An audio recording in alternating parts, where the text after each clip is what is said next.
Hello and welcome to World in 2 Minutes, brought to you by trtworld.com. Let's take a look at this hour's developing stories. A ceasefire agreed by the Ukrainian government and pro-Russian rebels in the east appears to be holding.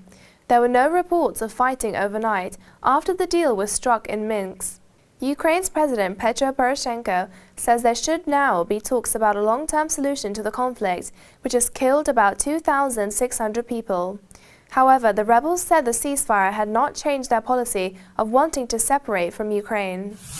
A U.S. federal judge has approved a $41 million settlement for 5 men wrongfully convicted for the brutal 1989 rape and attempted murder of a white jogger in New York Central Park.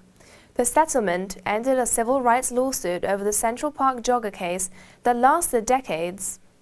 The men, all black or Hispanic teenagers from Harlem at the time, were falsely convicted of killing 28-year-old investment banker Tricia Mailey.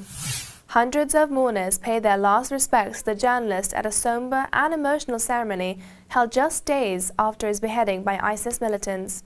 Flags flew at half-staff across his home state of Florida, and a large meeting room at a Miami synagogue, said to hold up to 700 people, was filled beyond capacity. Sotlov, 31, was beheaded by ISIS militants in a video released 2 weeks after the similar video of U.S. journalist James Foley's killing was posted online.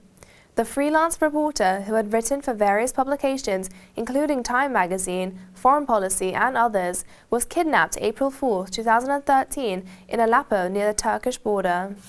Hundreds of tearful fans gathered in a cemetery outside Buenos Aires, the Argentinian capital, for a final goodbye to the corpse of the rock star Giuseppe Cerati yesterday.